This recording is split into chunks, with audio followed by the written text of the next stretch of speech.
Hey everyone, in this video I'm going to talk about integrating over non-rectangular regions. So in a previous video, the examples that we looked at for integrating in higher dimensions all had these really nice areas that we were integrating over where your bounds of integration were really pretty straightforward to get from the information that you were given.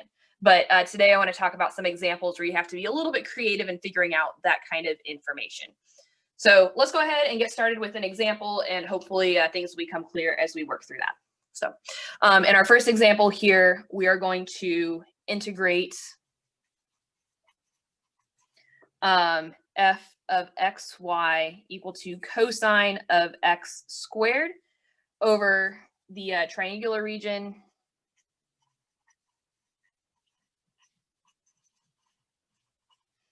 that has vertices that are root 2 pi 0, root 2 pi, 2 times root 2 pi, and then 0, 0. Okay, so in order to be able to tackle these kinds of problems, in the previous one, we could just kind of look at something and be like, okay, y is between 0 and 3, and x is between 4 and 6 or whatever, and then you just plug those into your bounds of integration, and you move on. Well, we can't really do that because we have a triangle for one. So the first thing that we're going to do is we're just going to start out by drawing this region. And this region that we draw is solely dependent on these guys right here, the information that we've been given about it. And we ignore this piece of information entirely when we're figuring out our bounds of integration, okay? So nothing of what we're doing until it becomes time to integrate will we have anything to do with this function right here, okay? Everything about figuring out bounds of integration is just simply starting with this region we've been given, drawing its picture, and then trying to figure out what we can get from that. So we're going to start by drawing this.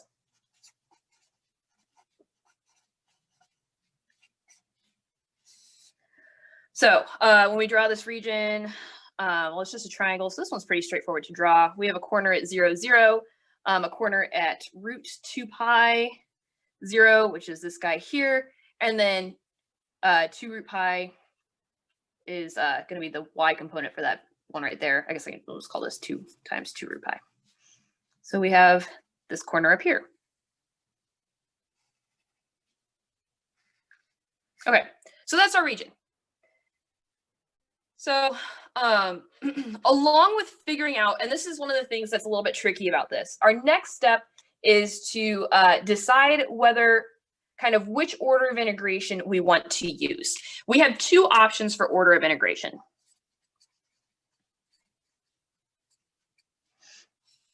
We can do dy dx, or we can do dx dy. And this is going to have to do with how we describe our setup right here. If we integrate with respect to y first, this is the same idea as working with vertical slices of our region. And if we integrate with respect to dx and then dy, that's the same thing as horizontal slices. Ooh, horizontal slices. Well, what do I mean by that? Okay, so if I want to work with vertical slices with the dy dx, that means that I'm going to take my region here and I'm going to chop it up this way.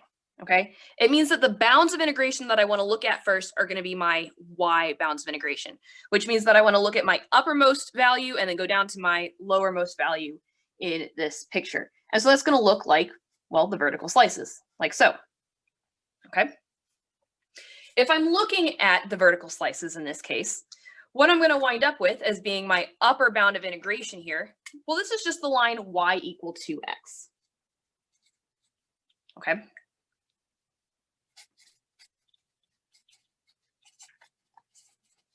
So in the case for my vertical slices, I'm looking at y first, and I'm saying that, okay, y has to be between, well, this is actually just 0 down here, so 0 and 2x.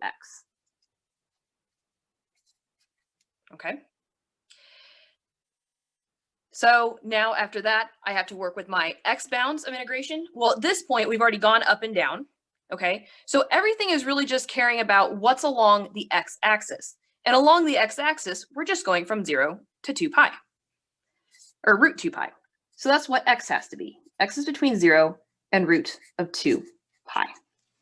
So what this gives us as a result for our integral here is the integral from 0 to root 2 pi, integral from 0 to 2x, and then this is where this function comes in, and this is really the only part that we care about it for, cosine of x squared, and then the dy dx, okay? So notice that these are now our bounds of integration. So our dy goes with the 0 to 2x, and then the dx goes from 0 to 2 pi. And one thing that I want to emphasize here is notice that this x here is inside of the entire integral that is with respect to x, which means that when it comes time to kind of start simplifying this down, that x is eventually going to disappear. And I'll show you here in a second what that's going to wind up looking like as I go through this process. But first I want to show you the horizontal slices case. So what if I wanted to integrate with respect to x first? Well, this means that I care about my x bounds first, which means that I'm going to move from one side to the other for the x's. So x is starting here along this slanted line and then going up to this vertical line like so. Okay. So that's what my slices are going to look like. I'll probably have space to do it here.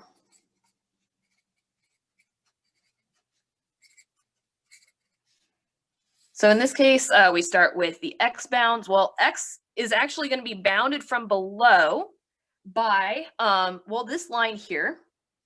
If we're thinking about it in terms of x instead of in terms of y, it becomes x is equal to 1/2 times y.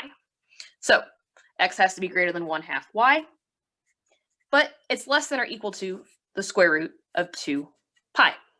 Okay. Now, y is going to get a similar treatment that x did on the last one. Since now we've already done our slicing, really all we care about is what's going to happen to y as it moves up and down like so. Okay, so we're going to go from 0, and I guess we should probably look at the y-axis. We're going from 0 all the way up to 2 times 2 root pi there. Okay, so it's just this little segment right here. Y is between 0 and 2 times square root of 2 pi. So again, these are our bounds of integration. And what we're going to get out of this is the integral from 0 to 2 times root 2 pi. And then the integral from 1/2 times y up to root 2 pi of our function that's up here. So again, this has nothing to do with our bounds of integration. And then dx dy. Okay, so we're integrating with respect to x first, and then following that by an integral with respect to y. And again, notice that we have the y here that's on the inside of that whole integral with respect to y. So when I walk through the process, in theory, that will disappear. Great. Well, now it's time to integrate. One of these two is substantially easier to integrate than the other. And it's actually really quite common that changing your order of integration like this can make a really big difference, especially when you have some extra variables that are floating around in your bounds of integration, because your function actually changes now when you take this integral. Like there's a lot more changes going on when you're doing this, okay? And so as a result, one of the methods typically winds up being substantially easier than the others. Not always, sometimes it doesn't make a difference, and we'll see some examples that are like that. But in this particular instance, it does make a huge difference which one we integrate first. And I'm just going to tell you right now, this is the one that we want to do first. And the reason that I know that you can tell by looking at it, taking the integral of cosine x squared with respect to x first doesn't sound like fun. Okay, I don't think that sounds like a good time. So anytime that you see something, you're like, I don't know how to integrate that, or you think that it might be a lot of work to integrate, try swapping the order of integration and dealing with it later. You're basically like procrastinating on it in a way, I guess. And by the time we've integrated with respect to y, which now treats this as a constant, by the way, so we don't have to deal with it yet, well, we're going to introduce a 2x somewhere along the line. Maybe we could use some u sub or something, okay? So I don't really like the way this one looks. We're going to try this one first. Before we do that, though, something I do really want to point out, notice that when we changed the order of integration, our bounds had to change, okay? They aren't the same, okay? The bounds that go with y here were 0 to 2x. That's not the same as they were here, okay? Now notice that it still makes sense, right? Like if x were equal to that root 2 pi, well, we get 2 times root 2 pi here, which makes sense with the 2x that you have here. So logically, it still fits together, but you should be very, very careful that you're actually going through this process to make the appropriate changes to your bounds of integration when you change the order of integration when there's all these kinds of odd bounds of integration with the variables involved, okay? So just something to look out for. It's not quite the simple cut and dry change order of integration that we had last time. There are a few extra steps that you have to jump through. You do ultimately wind up with the same thing, and mathematically they are consistent with each other. It's just you have to be very careful about changing your notation around a little bit. So anyway, all that aside, let's go ahead and integrate this guy right here. So we are looking at the integral from 0 to 2 pi. Oops, that's square root of 2 pi. Integral from 0 to 2x, and then cosine of x squared dy dx. So how do I do this? Well, the way that I'm going to approach this is really just the way that we've done any other integral. In fact, I am going to integrate from the inside out because I've got this kind of funny mix of, you know, the variables are in the integral and all that other stuff. So it's just better safe than sorry, integrate from the inside out. So 0 to root 2 pi. And then here, I'm going to take the integral of this as normal. Well, cosine of x squared is a constant with respect to y. So we still have the cosine x squared, but now we're just multiplying by y because when we integrate a constant with respect to y, we get an extra y in there. And now we're evaluating from 0 to 2x. Just like so. And I mean, that just means exactly the same thing that we've done all along. We're going to plug in the 0 and we're going to plug in the 2x into the y. Okay. So now we have cosine of x squared times 2x minus 0 dx, and that's just equal to the integral from 0 to 2 pi 2x cosine of x squared dx. All right. Well, now we have something that we really can work with, okay? This is way easier to integrate with respect to x than just the cosine x squared. And you look at that and you're like, why? Well, we can use u sub now because we've got this 2x here on the outside. If I set u to be equal to x squared, then my du is just 2x dx, okay? So what we wind up with then here is integral of cosine of u du, which is just equal to sine of u, okay? So what I get from this then is cosine, oops, not cosine, sine, now that we've integrated, this is not a negative sign, of x squared going in for that u, and then we're evaluating from 0 to 2 pi. It's pretty standard. That's just all equal to 0. Oops, that should be a root 2 pi. I keep losing my square root. That's just 0. So that wasn't too bad.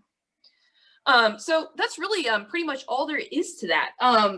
If we had integrated with respect, if we had managed to integrate that, we would have also eventually gotten 0 out of this guy right here. But again, that doesn't look like a fun integral.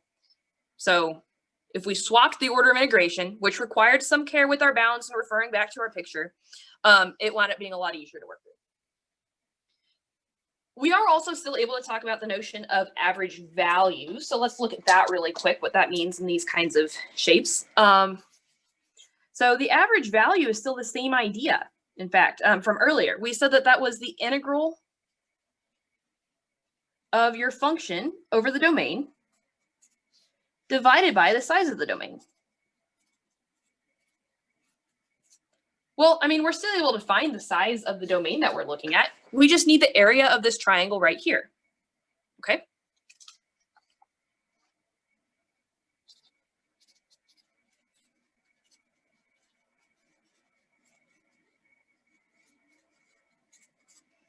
And well, this triangle that we had is has sides root 2 pi and 2 times root 2 pi. So area of a triangle is 1/2 base times height. So I have 1/2 2 times root 2 pi times root 2 pi. And that all winds up being equal to 2 pi. So that's the size of the area that we're working with. And we already found the integral of the function, which is just, well, 0. So our average value is equal to, oops, that should be an equals, 0 divided by 2 pi, which is just equal to 0. Well, that was exciting. But that's really pretty much all there is to that. And I mean, we can extend this idea of finding the average value with this whole, size or area or volume or whatever of the region that we're looking at by just, finding the area of whatever we're working with. And that becomes more complicated depending on the shape. And we'll see some other examples like that.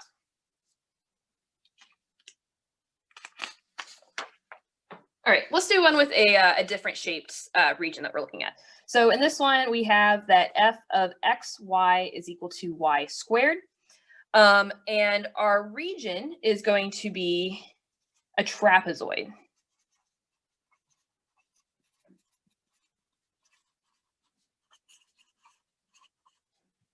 And it's going to have vertices that are 0, 0, 0, 1, 0, 3, and 1, 4. Okay, so first and foremost, let's draw our picture.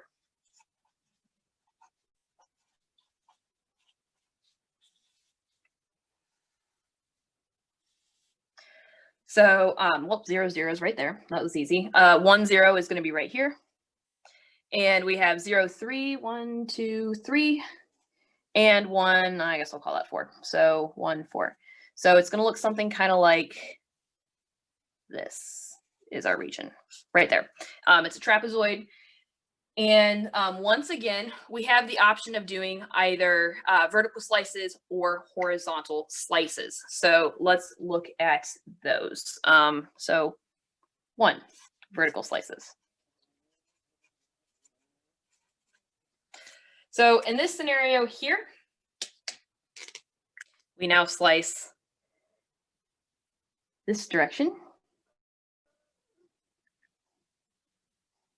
So the top part of our bounds, oh, and this is when we're integrating, we're doing, this is for dy dx. So we're looking at y first and then x.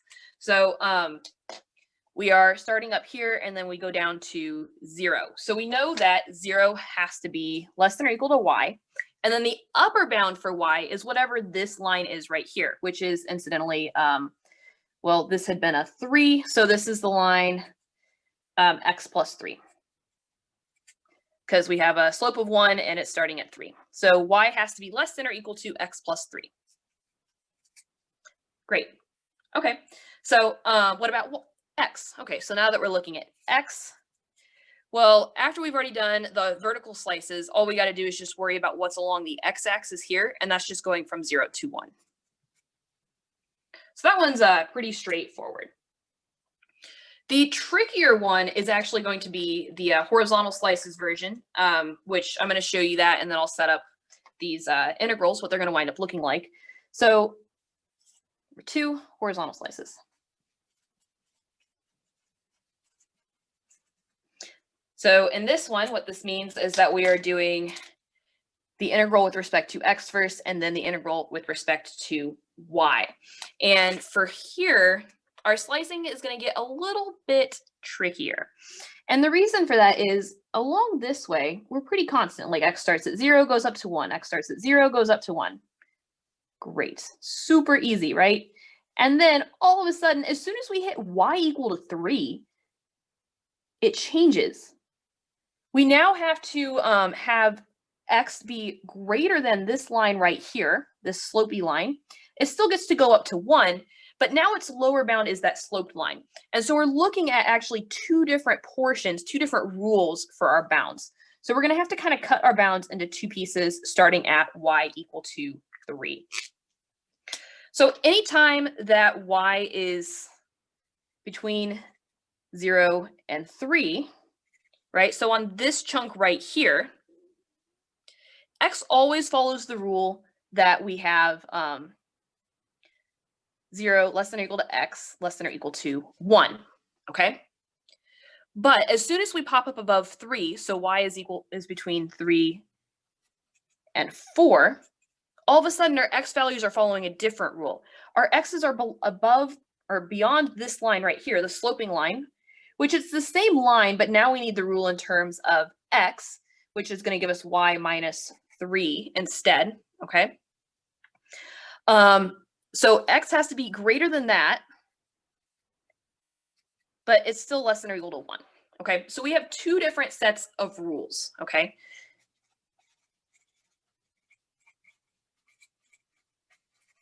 And this means that we're going to have to produce two integrals. All right. So what is this going to wind up looking like? Well, in our first one right here, our vertical slice is very straightforward. One set of bounds. We're going to do this exactly the same way that we did the previous one. And we have, well, the integral, I'll plug in my bounds here in a bit. Now we're ready to put in the y squared. We're doing dy dx. And our bounds for x were between 0 and 1. And for y, they're between 0 and x plus 3. Okay, well, that's not too bad. And I'll actually integrate this here for you in just a second, but I wanted to set up this one first.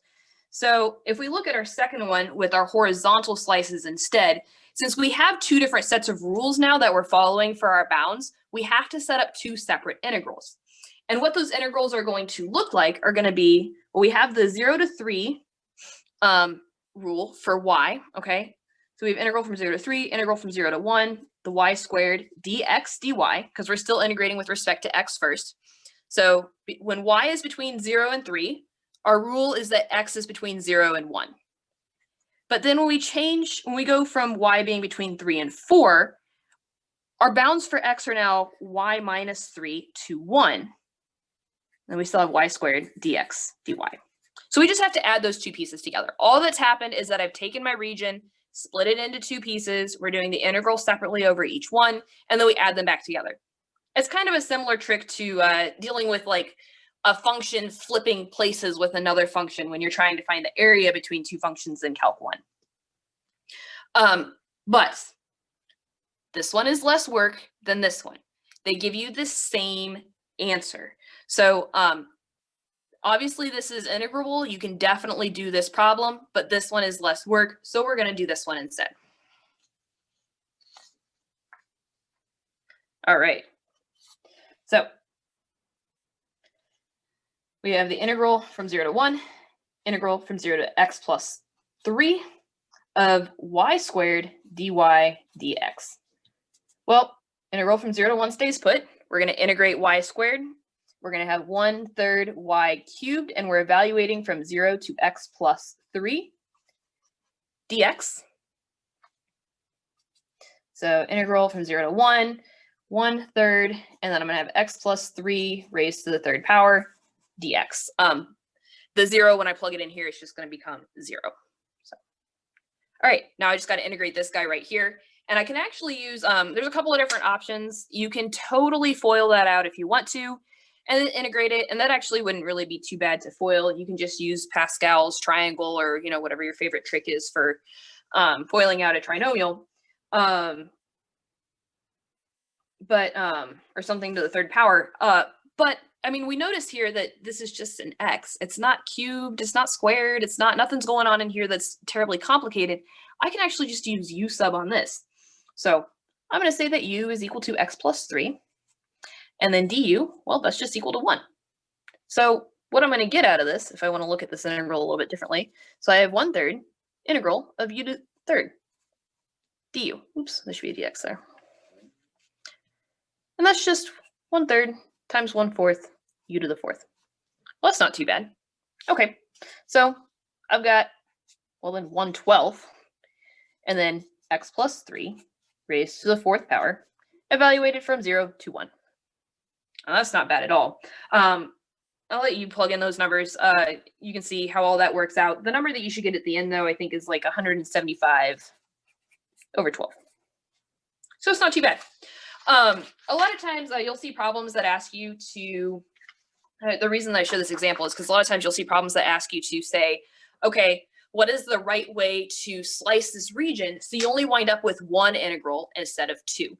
So this is kind of an example that maybe you might want to look toward for types of problems like that, where the main idea here is just draw your region, and then check to see, okay, am I going to wind up bumping into multiple different rules here as I slice horizontally or as I slice vertically?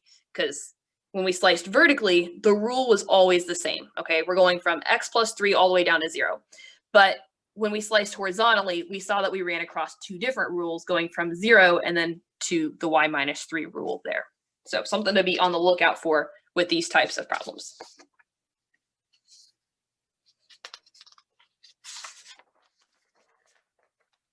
All right, I wanted to do a couple more examples where our bounds of integration are just a little bit weirder. So in this example, we have f of x, y equal to x, and this is going to be bounded by y equal to 2x to the 1/2 and y equal x over 2.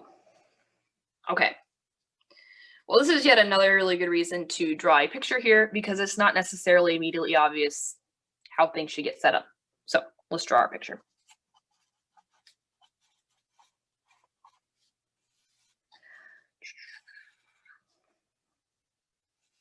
And actually, before I do that, one thing that I think is really helpful when I'm going to be drawing two equations like this on a graph, I think it's helpful to start by finding the point of intersection. I guess you don't really have to do this, although I suppose there's one piece of information that's going to wind up being useful later. But it really does just kind of help the sketching process here. So I'm going to go ahead and do that. So 2x to the 1/2 equal to x over 2 is going to find us our point of intersection. So we get that 4x to the 1/2 equal to x. What you wind up with is that x has to be equal to 16, which means then that y has to be equal to 8. Okay, so that's our point of intersection. So I know I want to go out to at least 16 and up to 8. Okay, so that's going to be my point of intersection for these two.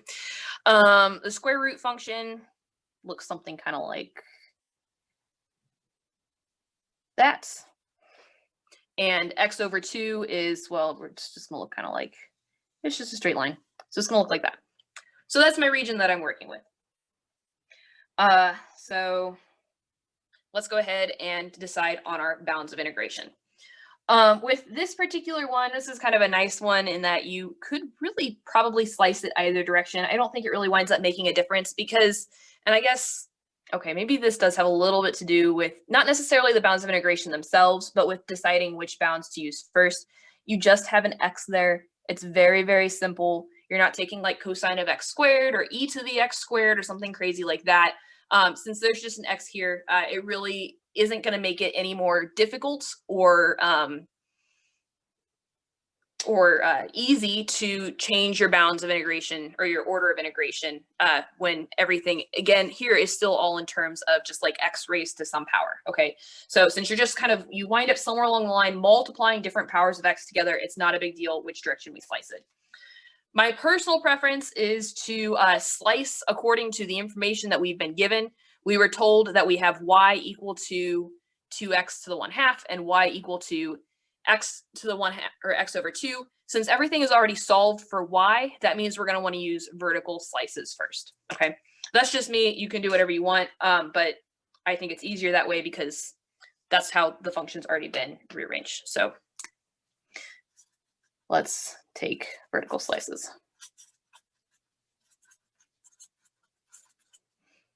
So our slices are going to look something kind of like this, which means that my function that's on top is going to serve as my upper bound.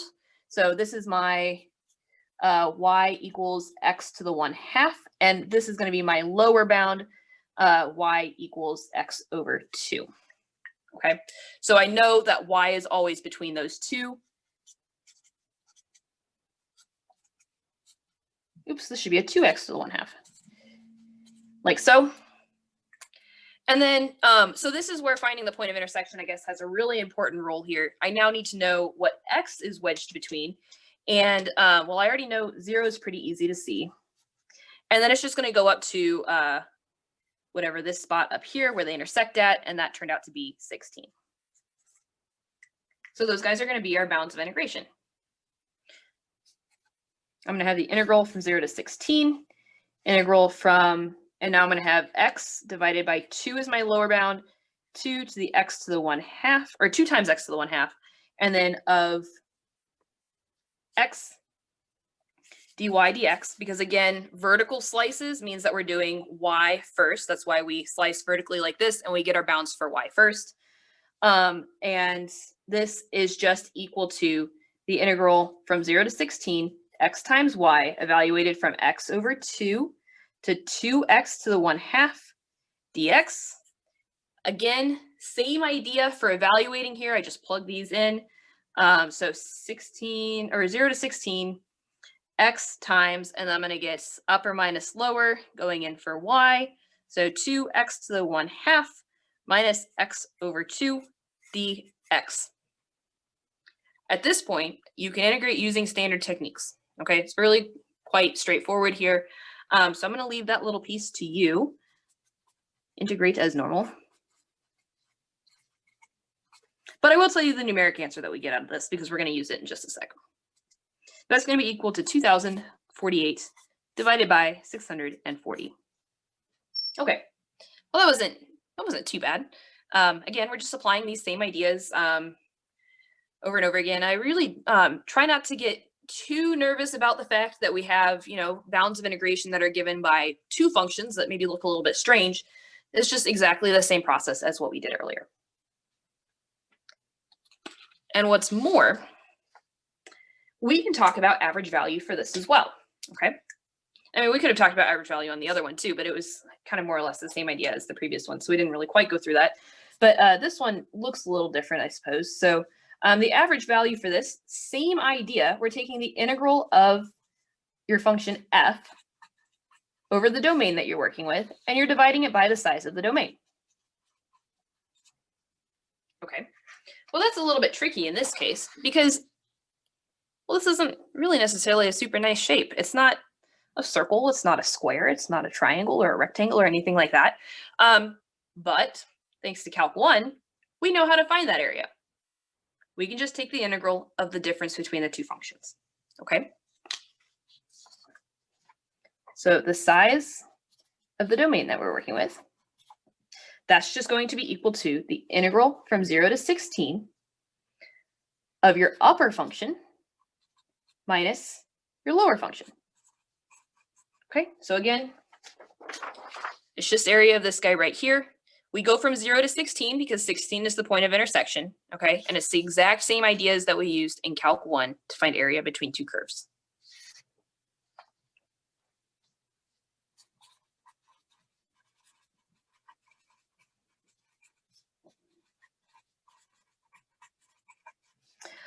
When you integrate that, again, using standard techniques, what you're going to get out of it is 64 over 3. So then my average value for this function on this domain is, that should be an equals, I guess, 2048 divided by 30. Oh, no. That makes me realize this guy right here, this should not be a 640. That should be a 30. I apologize. So yeah, the final answer for this integral is 2048 divided by 30. I guess I kind of was looking ahead a little bit because we're going to divide this guy. It's divided by 64 over 3. Do the whole invert and multiply type deal, and what you get out of it is the 2048 divided by 640 that I wrote down earlier. So it looks like I got my numbers a little bit mixed up there, but this is just exactly the same idea as what we've been doing all along. We're just working toward generalizing it and applying it in bigger and bigger cases. So far, not too terrible.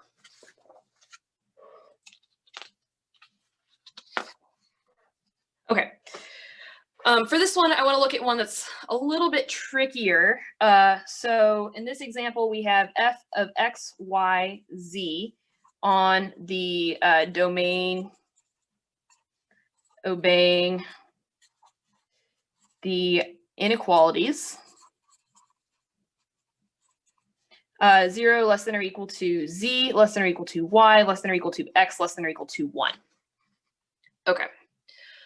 Well, I'm really big on drawing pictures, you guys know that. But this one is actually really tough to draw. So we're not gonna really learn too much by drawing this particular picture. So we're not gonna draw it. What we're gonna do is just kind of like try to reason through it. So this is a pretty common style of integral that you see in higher dimensions. Oh, I forgot to tell you what this was equal to. YZ. So you can use this strategy for a lot of things that are kind of set up like this, where you have that it's defined by a bunch of inequalities like that. In this particular instance, I think the easiest thing to start out with is just determining, this is going to sound a little backwards, determining an order of integration and then figuring out what your bounds have to be from there. So I guess actually that's kind of what we've been doing all along. So, well, what order of integration are we allowed to use here? Because now we have 3 variables involved, okay? Well, in this particular scenario, it's actually not going to matter too much what order you do them in, except y is in the middle here, sandwiched between z and x. You really want to make sure that this one winds up being in the middle of your order of integration. But taking the integral with respect to z first versus taking the integral with respect to x first isn't going to make that much of a difference as long as you apply the right logic to figure out your bounds of integration. So let's go ahead and kind of set up what that's going to look like. We're going to have integral over some bounds, integral over some bounds, integral over some bounds of yz.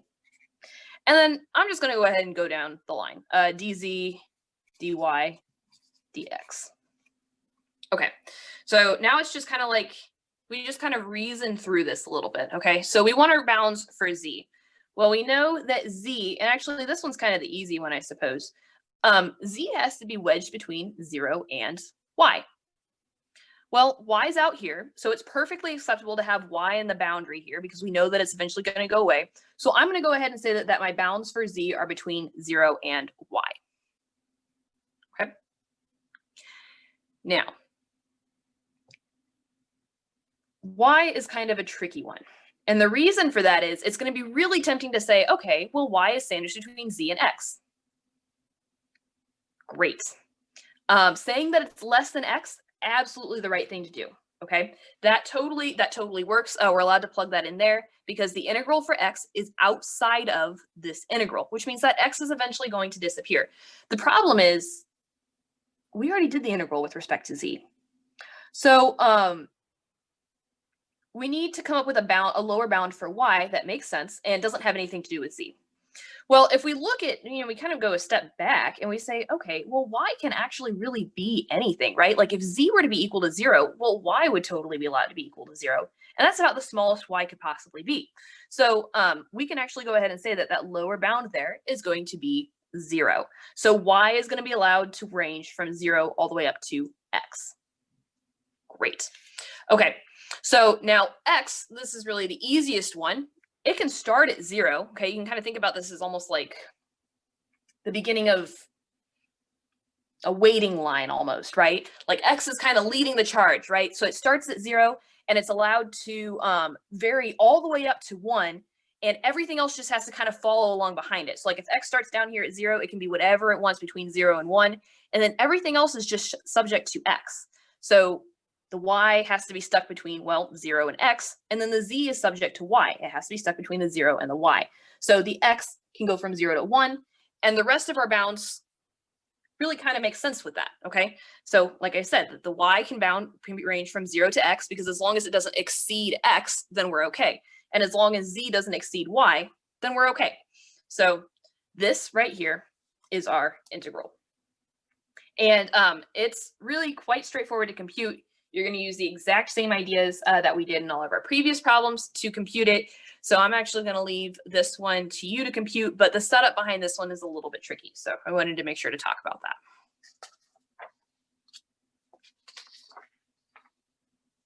Okay, I have one last example for you, and this is another 3-dimensional one, and also looking at some of the complexities behind changing your bounds of integration and your order of integration. So with this one, we're going to have f of x, y, z is equal to Z, and this is going to be the region that we're looking at is the plane. It's the region that's bounded by the plane x plus 2y plus 4z less than or equal to 8 in the first octant. For those of you that aren't familiar with what the octant is, if you kind of, we look at this guy right here. This is our X, Y, and Z coordinate axes. This kind of naturally breaks down into 8 different segments. And so like you got this corner here, this corner back here, this one up here, this one in the front, and then you have 4 more down below the XY plane. So that makes for 8. The first octant is where everything is positive, and that's going to be this one right here. Okay. Because Z is greater than 0, Y is greater than 0, and X is greater to 0 there. So let's go ahead and try to sketch our region, although you have to bear with me. I'm not too great at drawing in 3 dimensions, but it doesn't have to be perfect, I guess, is rest assured that your picture does not have to be perfect to get the idea of what's going on. Okay. Oops, that should be an X. So what does our region look like? I think I'm going to draw this one with maybe some gray or something like that so it doesn't get too muddy. So the first octant tells us that we know that Z is greater than or equal to 0, Y is greater than or equal to 0, X is greater than or equal to 0. Okay. So that's kind of important information. The first thing here, you can kind of get the corners of this guy by just plugging in zeros for your other 2 variables. So like if I say that if I want my corner along the X axis here, I'm just going to say, okay, Y and Z are equal to 0. So X has to be less than or equal to 8. So it's going to be that little corner right there. And then if I want, you start gray. Y, plug in 0 for X and Z. So then 2Y has to be less than or equal to 8, which then means that Y has to be less than or equal to 4. And similarly, Z has to be less than or equal to 2. So then my shape is going to look something kind of like this. It's like a tetrahedron or something. So it's going to be this shape right here. Okay, kind of a 3D triangular shape. And that's what we're integrating over. So with these kinds of problems, and again, since we just have a Z right here, it really doesn't matter what order of integration we go with. We're just going to pick one and we're going to use it, and then I'll show you how to do a different one here in a second. So let's use the order of integration dz, dy, dx. So for this, what we're going to wind up with, we have the integral over something, integral over something, and then integral over something, and then of z times dz, dy, dx. So let's fill in these bounds of integration. I think that really probably a lot of times the easiest way to work with this is just to do the inside one and then the outside one, and then we'll save the middle one for last because that's kind of the toughest one. So our inside bounds. This one's a piece of cake. Our inside bounds are for z. And whenever we're working with our inside bounds with this style of problem here, well, first thing we're going to note is that z has to be greater than or equal to 0. I'm just going to go ahead and put a 0 right there. Okay. That one's really easy. The other thing that we want to look for is the absolute largest value that z can be, which is what our bounds of integration tell us. And this can be found by simply solving for z in this inequality. Okay. So that's going to be that z is less than or equal to 8 minus x minus 2y divided by 4. Well, that's just 2 minus 1 over 4x minus 1/2 y. So it's going to be my upper bound here.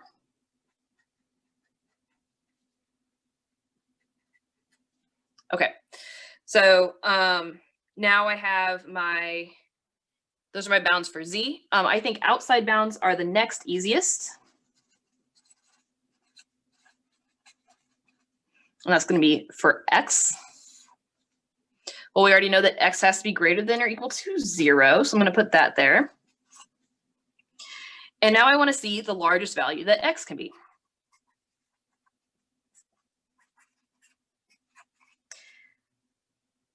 And this occurs when the other two are equal to 0, okay? Because we're taking x and we're adding to it, so x is largest when these other two pieces are equal to 0. So what this means is that x has to be less than or equal to 8. Generally speaking, by the time you're working with your very, very last variable here, you should always wind up with just numbers, by the way, on your outer bound here. And in this particular instance, it's going to wind up being that corner. So it's going to be all the way up to 8. All right, let's do the middle bound. So this is really arguably the toughest part of these types of problems. So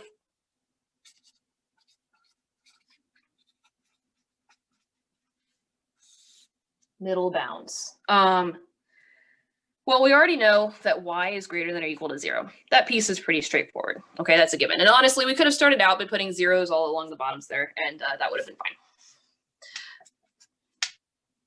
So the way that we do this is that we solve for y in the upper bound that we got left over for z.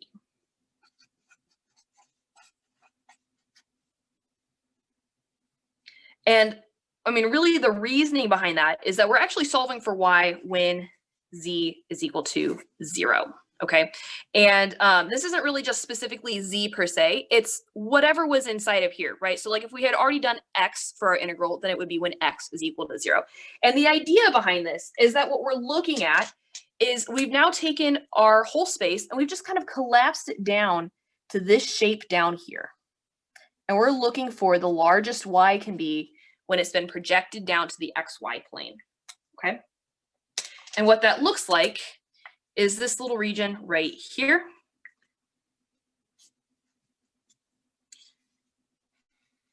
Oops, just like so, okay? So that's that piece. And we want to figure out basically what this y value is up here. So we have 2 minus 1/4 x minus 1/2 y is equal to 0. Rearranging this for y, we get y is equal to negative 1/2 x plus 4. That's what this line is here. Well, that has a y-intercept of 4. This is our largest value for y on that entire region.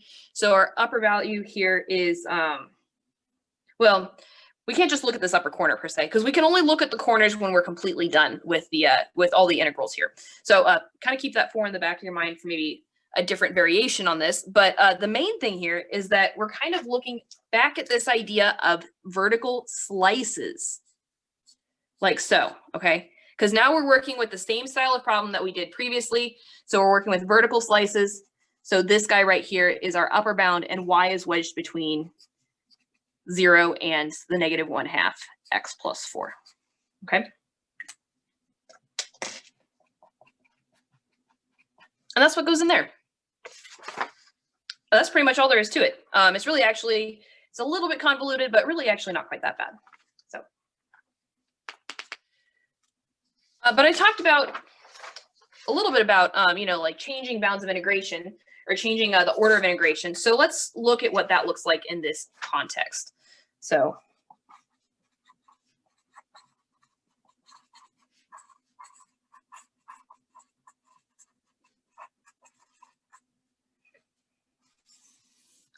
we could go for, say, let's do a triple integral again. Z of, we can do dx, dy, dz. Okay.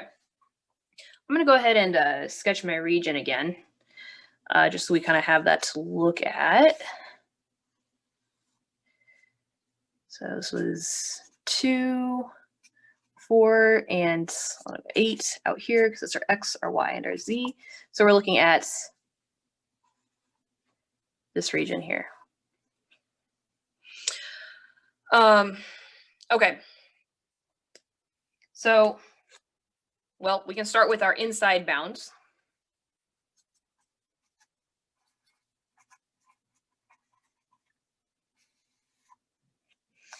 And this is going to be for x. And same idea as before. All we want to do is just solve for that variable that we're working with that inequality that we've been given. Okay, we're still working with this same plane, same octant, same everything. We're just trying to change the order. And so x is still going from 0 up to, and then solving that equation for x. So we had x plus 2y plus 4z less than or equal to 8, which means then we need x to be less than or equal to 8 minus 2y minus 4z. And that's what goes in there. Okay. Let's go ahead and tackle our middle bounds.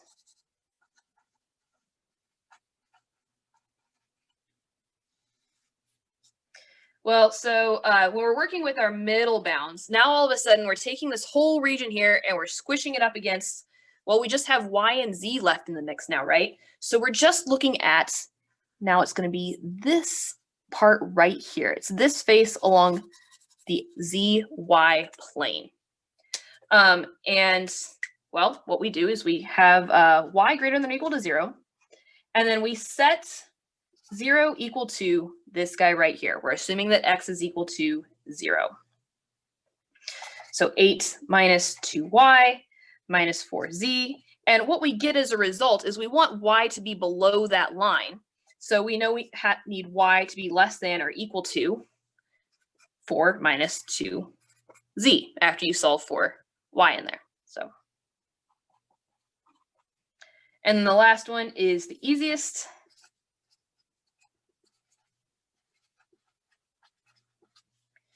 We already know that z is greater than or equal to 0. And then we just want to look at the largest value that z could possibly achieve on this guy, and that's just going to be 2. And that's all there is to it. And again, doing this integral works exactly the same as it did in our other problems. It's really nothing too terribly complicated to actually integrating it. Just setting up those bounds of integration is the toughest part. So, wow. Okay, so we've gone through quite a bit. We've done several different examples. Hopefully, some of this has been at least somewhat enlightening and helpful, and not too terribly confusing. But like I said, quite a wide variety of stuff here. And yeah, that's pretty much it. I'll see you guys next time.